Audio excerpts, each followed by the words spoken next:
countries around the world are beginning to adopt shutdowns to reduce the number of contacts between individuals and so to reduce the chance that one person will pass the coronavirus on to another.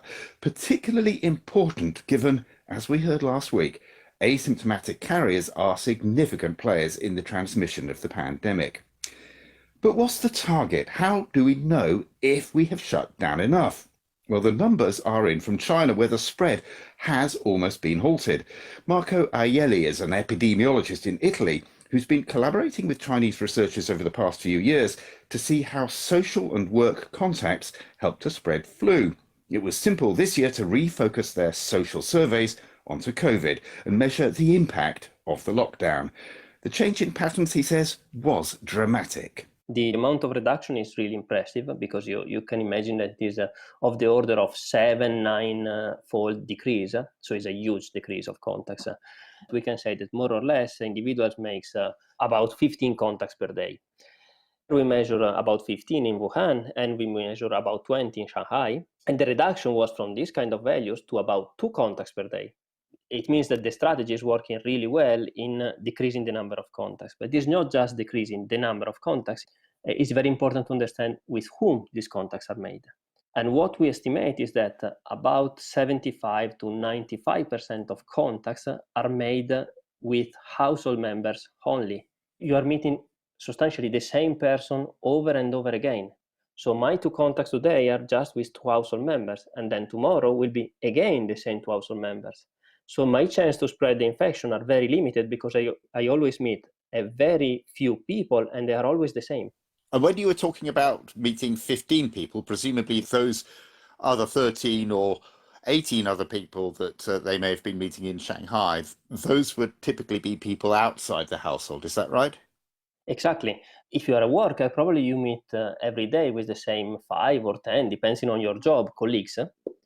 And then you have random encounters during the day, like if you go to the grocery store, or if you go to the cinema, or if you take the metro.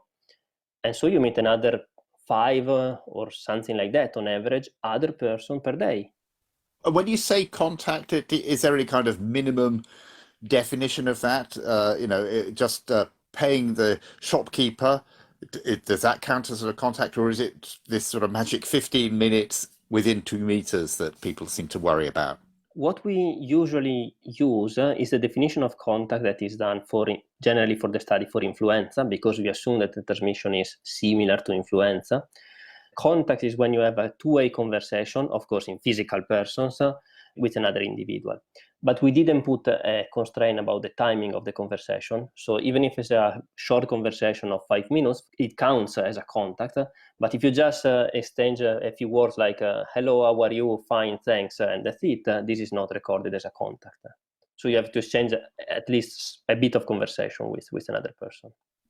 This seems to me terribly important because lots of us are being urged to socially isolate ourselves or distance ourselves, physically distance ourselves, so there's another phrase.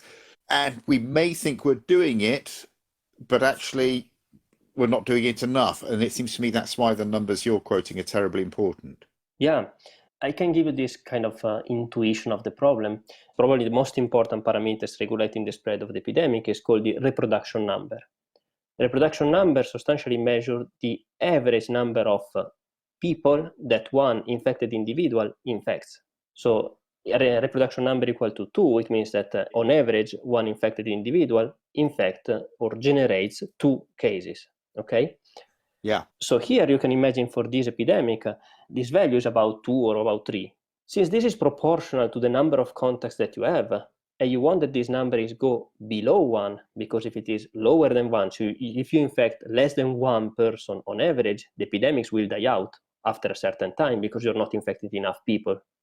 So it means that if on average you have 12 contacts per day, more or less you have to reduce this contact to up to 4. If you are more than 4, probably the epidemic will continue to spread. Well, I suppose I was slightly wondering, because the reduction that you're seeing in China is so much more dramatic, whether actually you're saying that we need to reduce the contacts as dramatically as they did in China, or if there's some kind of safe space halfway between. This computation is, I say, on average, because if you consider different individual, they have a completely different kind of contact patterns. Just imagine if you are an healthcare worker, and healthcare workers probably meet a lot of person during a day, and you cannot do anything about that because they have to treat this person. Or if you are a cashier in a supermarket, she or he has a lot of contacts during the day. So a reduction that on average works, it does not guarantee that it works even when you consider the distribution of the number of contacts, how the different people do. That is why you don't want to be, let's say, very close to the limit, because if you're very close to the limit, you can just go just slightly above the threshold and the epidemic continue to spread. So you have to be very sure that you are well below the epidemic threshold in some sense. So in a sense, because we depend on the health workers who are still contacting lots of people, we depend on the shop workers who keep us fed, we have to absolutely minimize all those contacts. This idea that just mixing briefly with a friend somewhere, if we all do that, that might be enough actually to undo the good of the shutdown.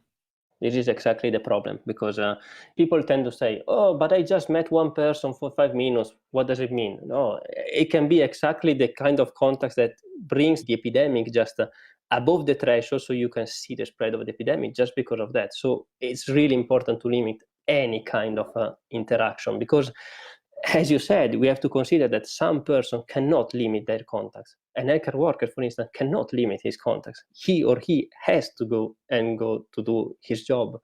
So it is very important that all the other people do their part in this reducing their contacts. Marco Ajelli of the Bruno Kessler